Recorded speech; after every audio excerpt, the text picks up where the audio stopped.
spuneam așa cum 6 nu m-au apucat de primul joc Dark Souls. Și acum continui franciza. O, nu.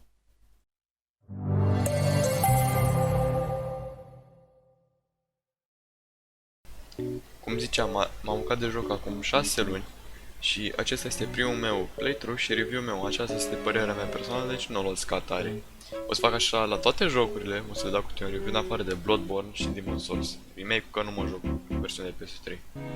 Pentru că nu am un PS4 și pentru că încă nu este frumos să le emulez pe PC, doar pe Linux. Și eu nu folosesc Linux. Ce mai folosești Linux? Deci, da. Am tocmai ce am terminat Dark Souls 2 și o să dureze destul de mult până la următorul episod pentru că durează destul de mult să joci jocurile Dark Souls în general. Continuăm. Încărcându-mă un joc, am fost prezentat să-mi aleg următoarele clase: Warrior, Knight, Wanderer, Thief, Bandit, Hunter, Sorcerer, Pyromancer, Cleric și Deprived. Fiind primul meu playthrough și fiind că ador build-urile de strength, am ales Warrior și ca gift am ales, deși acum cam regret, am ales Master Key. Deci aș fi putut să aleg Firebomb sau Dual Humanities sau orice altceva. În fine, continuând, având în vedere că am decis să joc jocul blind fără niciun guide, a fost destul de dureros, dar asta l-a făcut să fie mai interesant. Spunând îmi fac drum și omor civilizația locală și reușesc să-mi iau prima mea armă, un longsword, de. Puțin mai târziu mă întâlnesc cu Oscar care îmi dăruiește estusurile, după o capcană care sigur nu m-a lovit. Ajung la primul meu boss. By the way, o să fac o listă cu bossii de la un user de pe Reddit cu toți bossii de Dark Souls, dar în modul Hollow Knight, pentru că este jocul meu preferat. Și mai târziu o să fiu ajutat de foarte multe persoane și fiecare avem un caracter de tip Hollow Knight. Așa o să ne vedeți unul pe altul. Și în puțin timp, Asylum Demon a fost mort și a fost și primul meu boss omorât. Deci, primul dat jos de pe listă. Ajungând în Firelink Shrine, de aici începe în realitate jocul.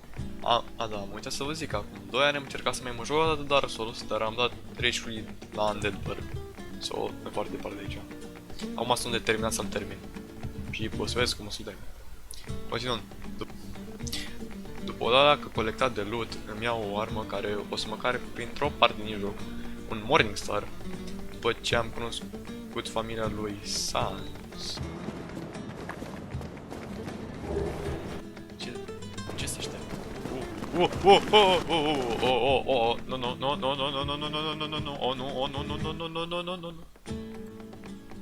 Continuând, cobor în New London Ruins ca să colecteze niște suflete și să deschid ușa cu Master Q. După ce dau cash, îmi pun niște puncte în vitalitate și în enduranță și mai târziu ajung în Undead unde mă întâlnesc cu domnul Drake. Când spre Bonfire, după o dacă gândire, mă duc la Merchant să văd ce pot cumpăra. După o Merry Around the Rosie cu Black Knight și un Blue Gem Ring mai târziu, ajung la doilea boss a ranului, după ce aprind niște lubricant. E timpul să mă bag cu bossul.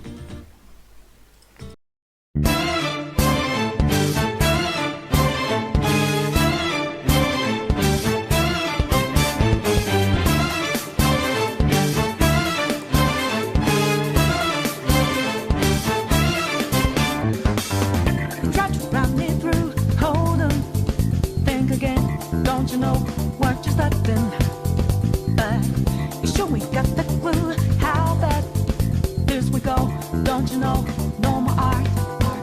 And as I look to the horizon, not a cloud, but then stormy weather's go too cold.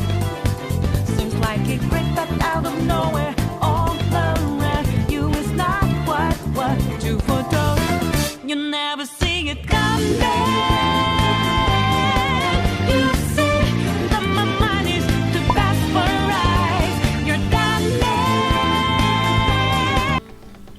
După o plimbare și câteva morți, ajung la primul nostru ajutor, Solaris, sau Sign, mai bine spus. Din cauza că Dark Souls 1 nu era foarte bine optimizat pentru multiplayer, corect, să zicem, a trebuit să găsim un mod și după 4 zile de căutări am reușit să găsim. El poate lua controlul unui NPC, din păcate nu poate să schimbe armele sau să-și pună puncte și poate o persoană pe NPC. Nu știu, dacă nu dacă încearcă alte PC se băguiește, nu înțeleg de ce, dar în fine. După am decis să iau Trap Weapon. Trap Weapon este o armă care nu scalează sau care se upgradează foarte, foarte greu. De exemplu cu Dragon Scale. Aceasta este săbe dracului. Și am decis să iau printr-un mod mai neconvențional.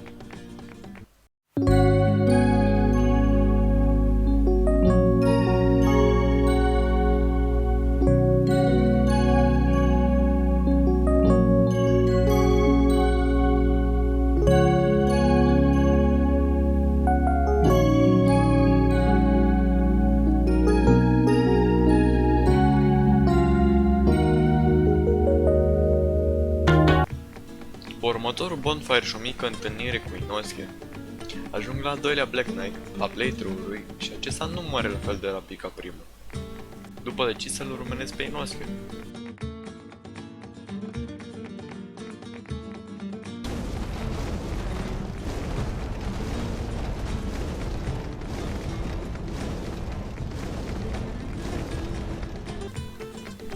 În 20 de minute de chin ajung la cocalarul nostru preferat să le liberăm.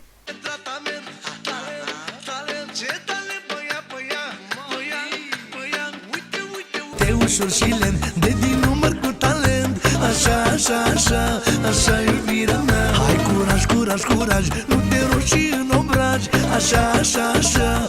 Unealtă ce ne va ajuta mai târziu. Cu Zain în apel și o dorință de sânge încep următorul boss battle împotriva Bell Gargoyles.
Bătălia a fost destul de scurtă, dar după am sunat primul clopot. M-a mai rămas unul. Înapoi în Firelink Shrine, decis să-l ajut pe cocalarul nostru preferat să facă niște skydive.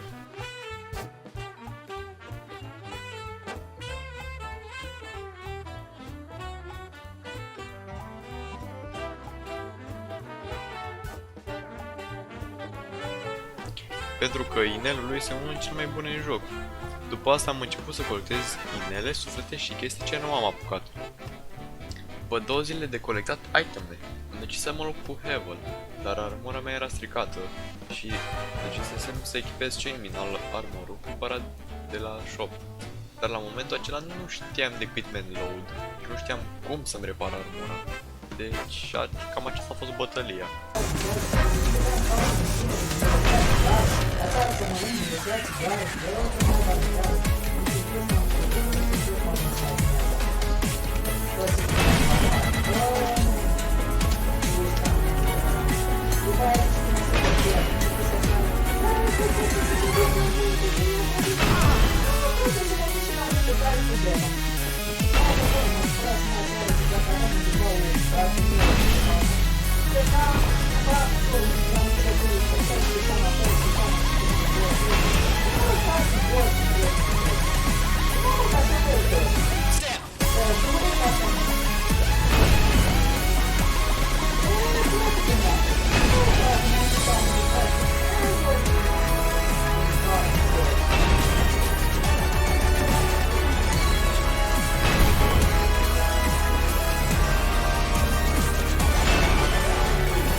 După vreo 2 minute de gândit, am reușit să-mi dau seama unde era problema și mi-am reparat armura și echipamentul și m-am dus să mă bat iar cu Hevel și a fost destul de ușor, am reușit să iau inelul în a doua încercare.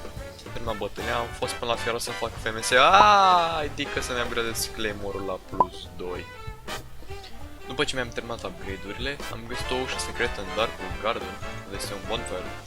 Și am bătut niște giganți în timpul ăla și foarte multe plante, extrem de multe. Și ajung la următorul boss, Moonlight Butterfly. Da, am cam uitat să filmez bătile cu Moonlight Butterfly. N-a fost cine știe ce. Pur și simplu am așteptat să dea părci și i-am dat să din cap. Bătile n-a fost deloc grea. Deci, asta e următorul boss, dar jos. Terminând bătălia, mă duc să obțin Crashshell pentru un stamina regen destul de mare. Explorăm puțin de ce să mă lupt cu Hydro și în acel timp Sign era în apel. Spoiler alert, am primit mare bait. Uite. Stai. Ce șmechere. După 2 încercări bat Hydra-ul și dau reload la joc. Să bat gigantul auriu pentru armură care nu o să o folosesc deloc. Plimbându-mă prin Lower Undeadburg, sunt mușcat de câini. Și ajung la capra din nou.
Continuând în dept, salvez un piroman și după scap de șobolozaur cu trăsuri de izonaur. Omorându-l, iau cheia și continui aventura de omorâ șobolan și ea fie agresat de mâzgă.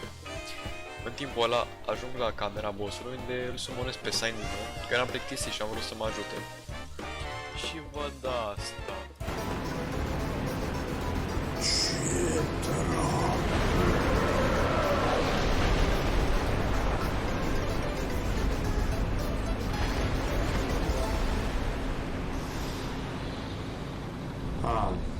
Tot.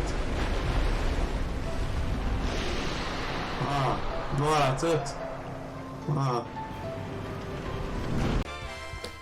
Dar din cauza că e la fel de mare ca o baiană și are aceeași viteză, nu a fost așa de dificil, deși am avut un thank you Dark Souls în moment. Aha.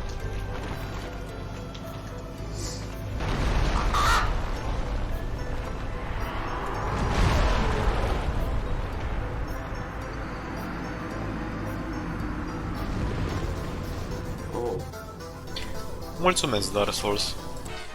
Dar îl vin la fel de ușor, să zicem, care ești tu. Cu boss-ul mort e timpul să mă duc în Blighttown, unul din cele mai grele locuri, care mi-a luat 3 zile să termin. În fine, începutul Blighttown-ului nu e așa de rău, trebuie decât să faci niște parcuri, pe niște schele probabil făcute în România și să bați câțiva inamici.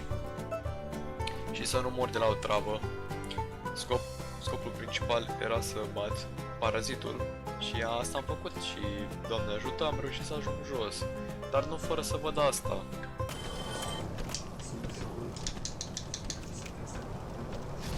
What the f... Ajung în jos, mă pun la bonfire și e momentul pentru următorul boss. Dar... Nu înainte să mă omoare, ori să schimb niște scurtături și să farmez pentru armă. Cu astea fiind spuse, îl sumonez pe a doilea ajutor, Bite, să ne batem cu a doua fată pajă favorită.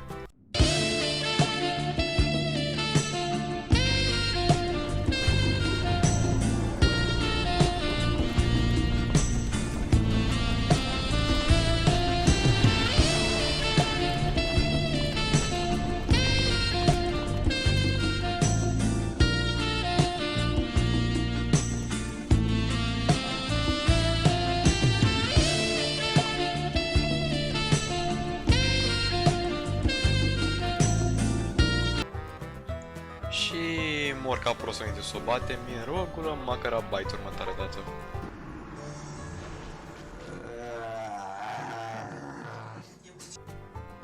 Doresc să zic că mă lupt cu bossii cu ajutor din cauza că e early game și nu sunt chiar așa de grei. Și ca să mă revanșez, m-am mutat din nou cu bossii singur pe New Game Plus, ca să nu zică nimeni că mă joc Dark Souls pe easy mode. Cu Quilek bătută și al doilea clopot sunat, mă întâlnesc cu best wife în game. Terminând cu sipping-ul și fiind masacrat de niște pisici gigantice, e timpul să-mi pierd restul de sanitate, luptându-mă cu un cuțu.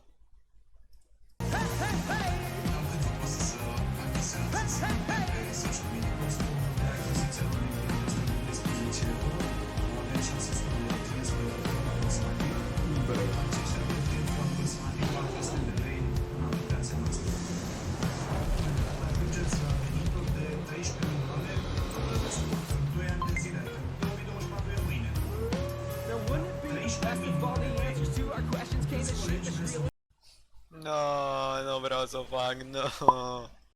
O să iau timpul să-mi explic build-ul de la finalul seriei, să le vedeți tot atunci. Este unul de strength cu Dark Knight Black's Greatsword, War Helmet și All Iron Armor.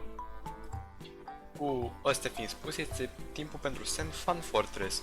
După ce mor de mai multe ori decât aș vrea să admin, ajung la ultimul nivel. După ce fac un levi și bat niște gigantiți. Și așa ajung la Iron Golem. Nu acel tip de Iron Golem. Acest Iron Golem. Cu Iron Golem-ul bătut, ajung în Anor Londo. Durere. Ca de obicei, mai omor niște titani, giganți, și după e timpul de mers pe niște paralele.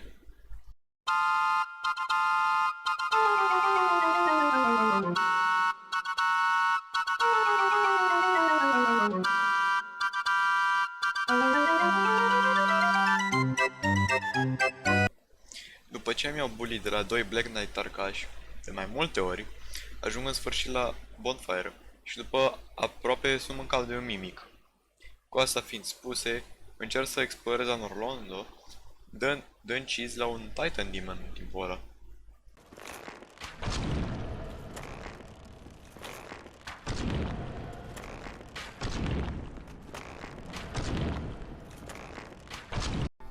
Cu o pregătire sufletească îl sumonez pe Sign din nou și timp să luptăm cu grasul Compasul și cu un alt ca prăjina și prost ca găina.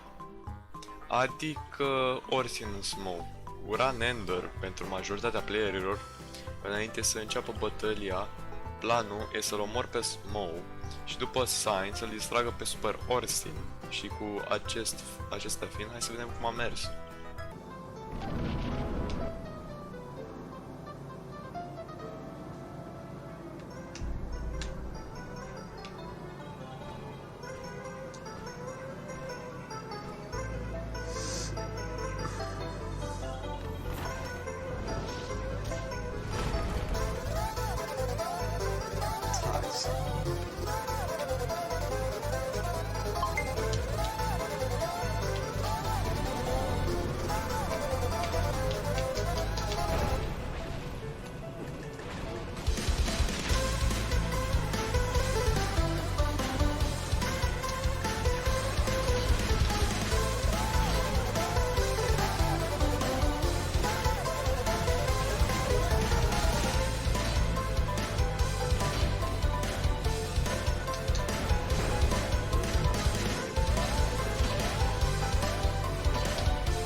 După o bătălie care nu mă așteptam să o câștig, ajung la 3-lea cel mai bun un waifu.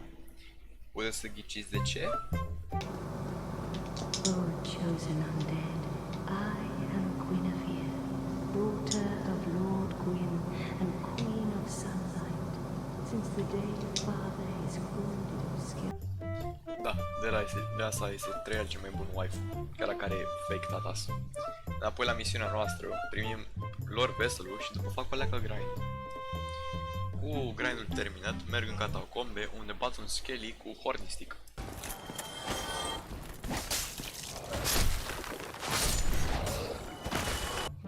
Și cu restul de nivele termin build-ul ghilimele.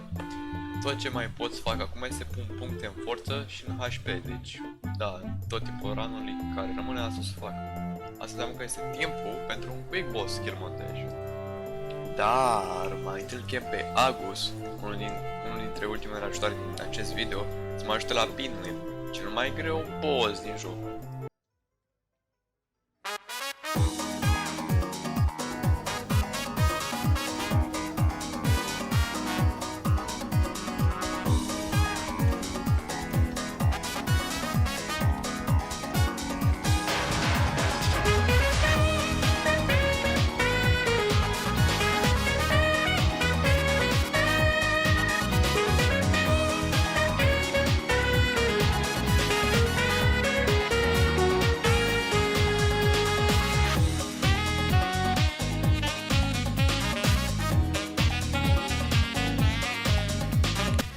Dacă crezi că am terminat nici măcar pe aproape, mai întâi trebuie să mergem în Payton World și după să batem un dragon.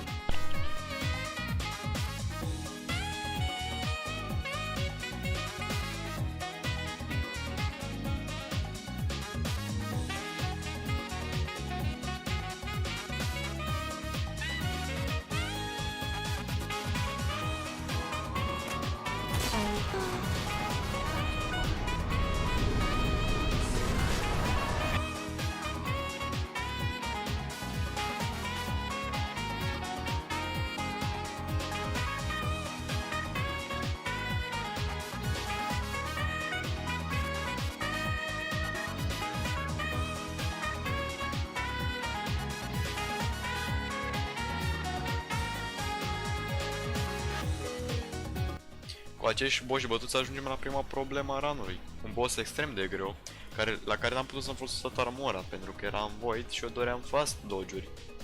Deci, după mai multe încercări am reușit să-l bat și așa l-am bătut.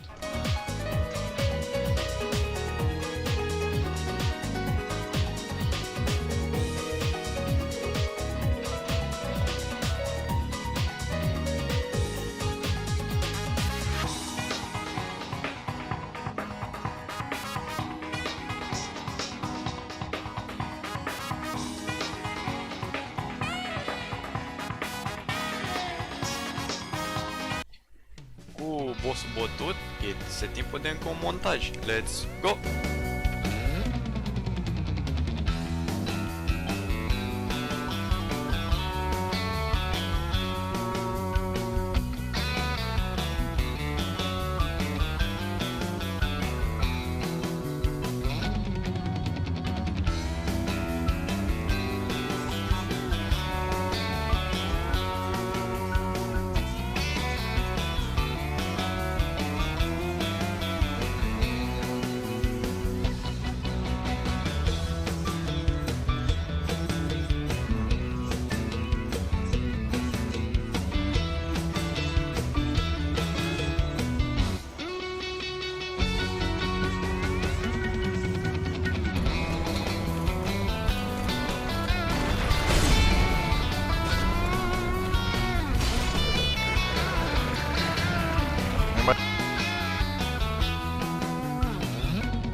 Montajul terminat și cu toți boși bătuți, ajung în cel mai mental loca jocului, în Duke's Archive, după ce Sid decide să mă violeze.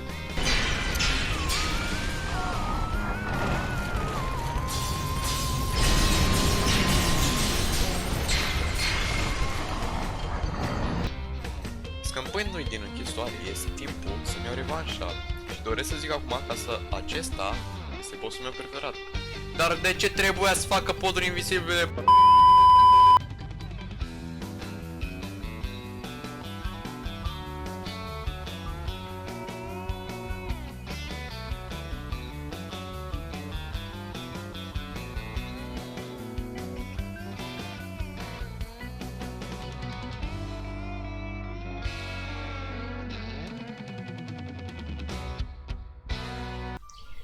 Cu bossul bătut, cobor un copac și ajung în cel mai cinematic loc al jocului.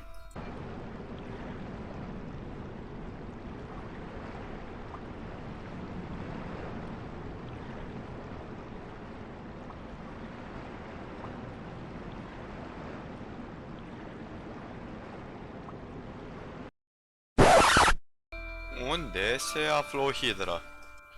Continuând, ajung la Edgelord Nitro. Vreau să zic Gravelord Nitro, dar totuși, tipul are o capă din întuneric.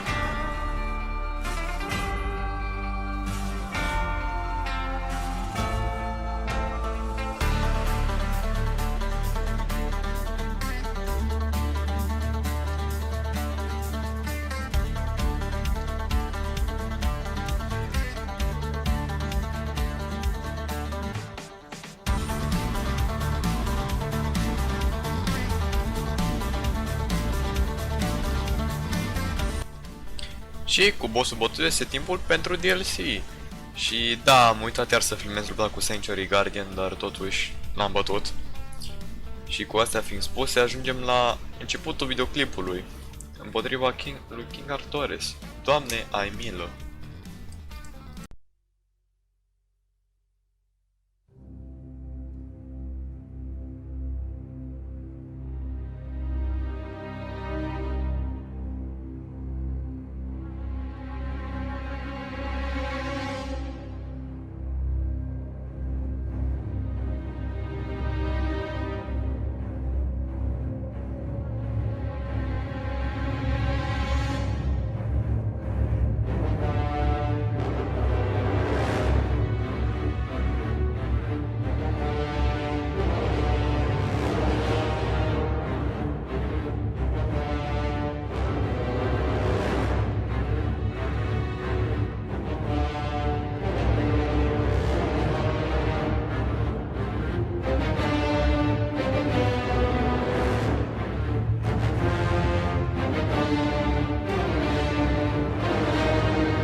După ce reușești să-l bat pe Tori și cu o mică plimbare, este timpul pentru cel mai greu boss al jocului, Great Dragon Calamity.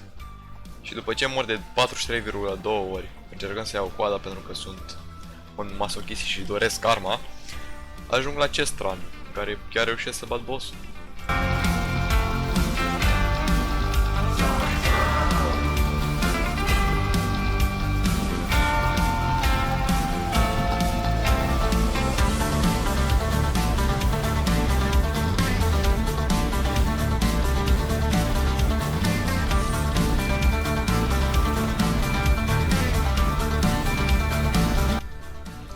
Cu bossul botă este timpul pentru tatăl edgelorzilor, adică Manus, care trebuie în ghilimele să fie mai greu.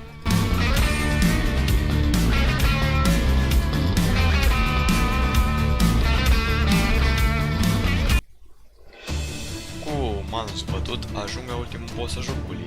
După atâta durere, o să pierd la ultimul boss, sau o să ies victorios. Și bat bossul mai puțin de 10 hituri.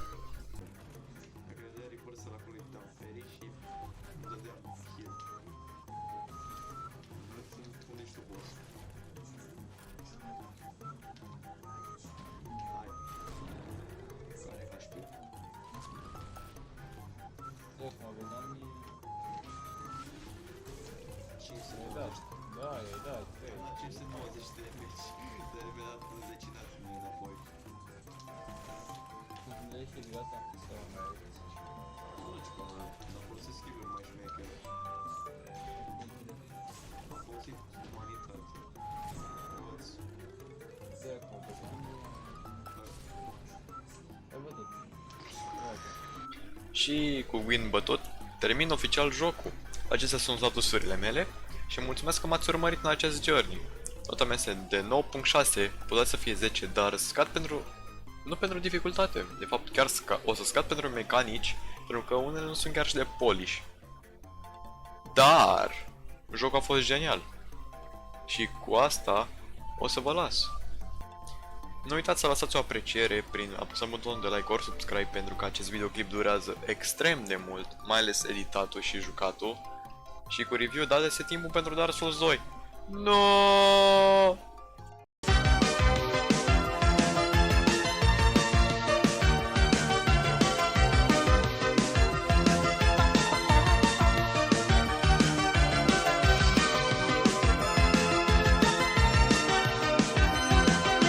Talking away, I don't know what to say. I'll say it anyway. Today is another day to find you shying away. Ei, editor Neon aici. Asta este așa la final de videoclip. Am uitat să pun OC-urile din Hollow Knight la toate persoanele.